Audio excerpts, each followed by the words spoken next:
This is KGW News at Sunrise.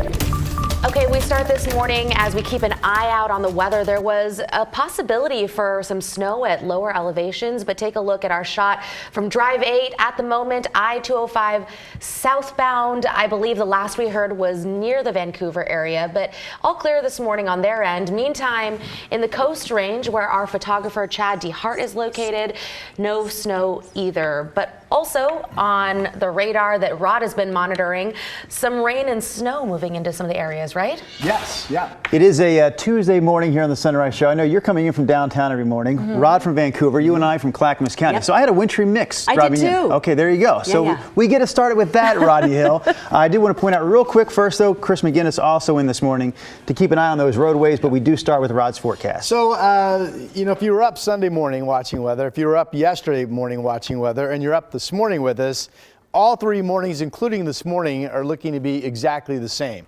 We're watching temperatures like a hawk, but it's appearing more and more likely at this hour that, again, low spot Salem, Portland, Vancouver will stay in the mid-30s. That would keep roadways just wet. Now, as Drew mentioned, there's a good chance you're going to see snow showers in the air. We have snow showers being reported down in Salem at this hour. But here are those temperatures: 38 Pearson Airfield in Vancouver, 37 Portland, 34 Gresham. Kind of where we've been, as I mentioned, the last couple of mornings. With snow showers showing on the radar overhead, Salem is at 36 and Kaiser is holding at 36 degrees. Now, if you live at 500 feet to 1,000, better bet of picking up anywhere from 1 to 4 inches as you go higher and higher. And we've seen those types of reports scattered the last couple of mornings. But down low, I think it's going to be another one where we avoid the icy mess. 38 currently, 41 at noon, about 40 at 5 p.m. We've had some lightning detected this morning already over the Coast Range, so watch out for that. Chris McGinnis is in checking the roads. All right, let's go ahead and get a look at one of those higher places that you were talking about, Rod. This is the Sylvan Hill. This camera's up at 750 feet on Highway 26. Here's the Shoals Ferry Skyline Boulevard intersection with Highway 26. Traffic getting along just fine. Don't even see any snowflakes out there just yet, but obviously still a little residue slush on the side of the road. We'll switch gears. We'll take you up to Vancouver. I-5 traffic approaching the Interstate Bridge. No problems there. Sorry for the pixelation there, but I can tell you traffic's moving just fine there. And a real quick look behind door number 2. If we can get there, maybe not. I can tell you guys my drive in just the last half an hour or so, just wet on Portland area freeways. Happy to tell you that. Okay, good to know. We'll be checking back. Chris McGinnis, thank you. In the news today, the man accused of running over multiple people on the PSU campus in 2018 has pleaded guilty. 65-year-old Greg Porter admitted to 2 counts of attempted murder and was found guilty except for insanity on a 3rd count. It was 5 years ago that Porter ran over 3 women on PSU's campus in downtown Portland. Prosecutors say he also tried to hit a second group of people. What you're looking at here is Sky 8 video of his arrest shortly afterwards. Porter has been in the Oregon State Hospital since his arrest and will stay there for at least part of his 15-year sentence. Residents in 3 separate Oregon City neighborhoods found flyers with hate speech left in their driveways and yards this past weekend. Yeah, those flyers were racist and homophobic. And as our Blair Best reports, it's not the first time this has happened there. This small residential street in Oregon City, tucked off Malala Avenue near a middle school, was one of the several neighborhoods targeted over the weekend. It's not funny, and I really, whoever's doing this should be ashamed of themselves. Sean was one of the homeowners who had a flyer covered in white supremacist messages thrown in his driveway. I pick it up and I saw all the 3Ks and the white power. And it happened on the so-called National Day of Hate, organized by domestic hate groups and other extremists. I think it's ridiculous that we have that in our country these days. It makes me sick. One, that we have a National Day of Hate. Why would we? There's enough going on in the world as it is right now anyway. As we went door to door in this neighborhood, we talked with several longtime residents who didn't see the flyers themselves, but were shocked to hear that this was happening in a neighborhood that they described as quiet and inclusive. Everyone seems to be kind of disheartened and frustrated to see any kind of hate speech being passed around. Oregon City Police picked up more than 20 of the flyers over the weekend.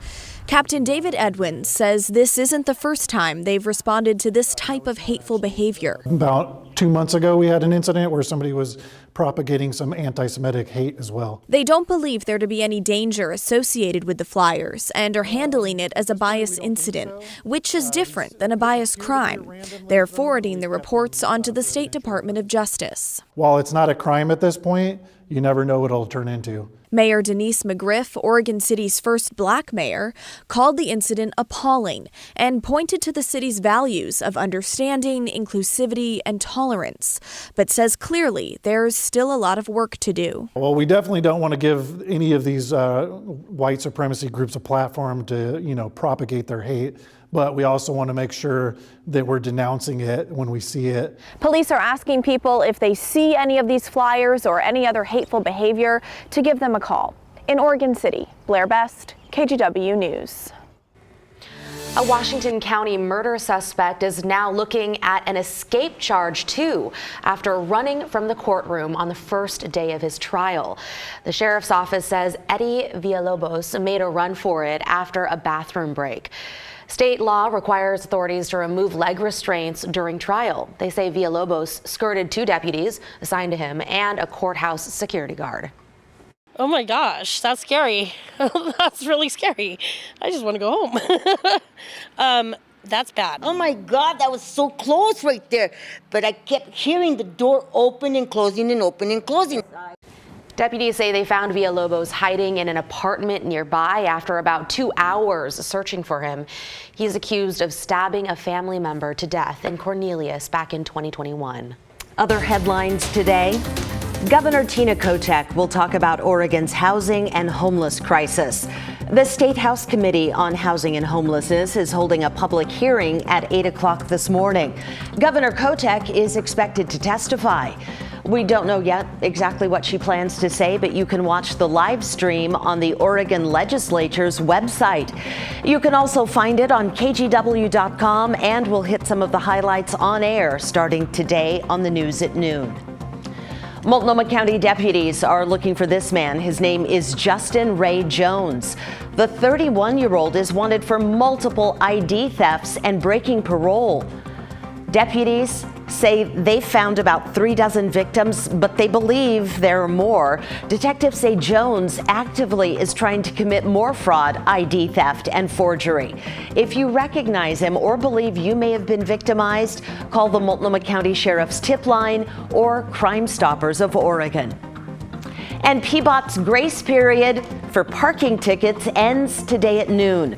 After last week's surprise snowstorm, PBOT said it would waive fees for meters and other public parking spots where drivers parked legally, but for extended periods of time. That waiver was initially from Thursday to Saturday, but PBOT extended it until noon today. And those are some of your Tuesday morning headlines.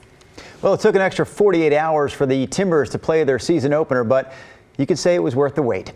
The Timbers hosted Sporting Kansas City last night at Providence Park and got an early goal right there from Juan Mosquera.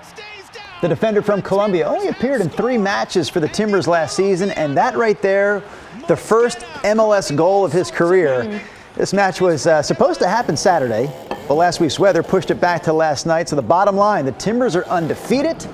Mosquera's goal was all they needed. Was not trying to rhyme right there, but I'm also now stalling to help Rod get into the studio on time. What is going on? He's running around like crazy. Can I say the final score? I mean, I was stalling there a little bit. Please. Timbers won last night, 1-0. All right. Could you guys hear Rod's feet pounding in the his little dress shoes? I'm kind of following the highlights on the Timbers, but I'm watching Rod behind the camera, back and forth. Well, I don't know if Chris is following me after this weathercast with more traffic, and we have similar clickers. And I grabbed his clicker by mistake. Oh, yes. You had the traffic clicker. Then I had to run it back. That's why. Okay. You've got some moves, my friend.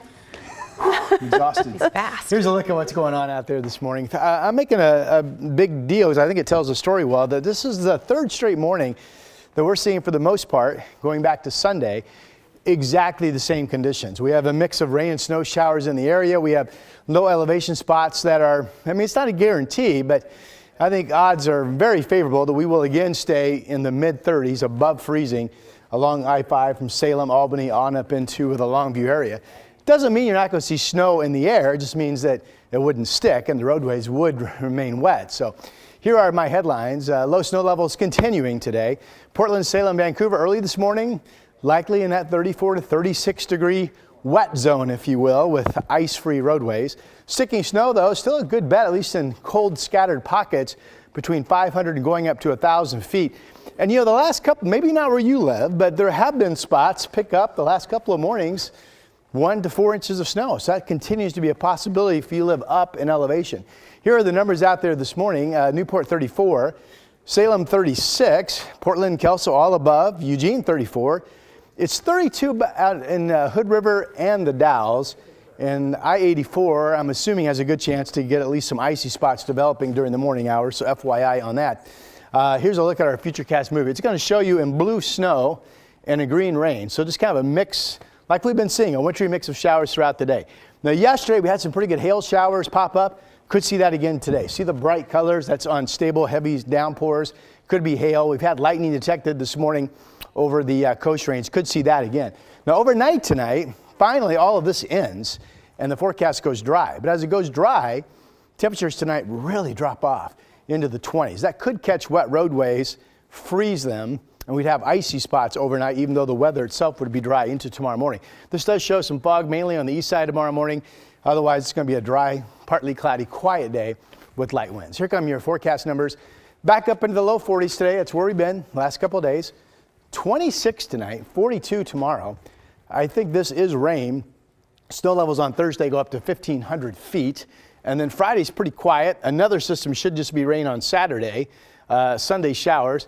And right now, Monday looks a lot like what we've been seeing. That is at least the chance that we could be down close to freezing with a wintry mix in the morning, followed by rain showers.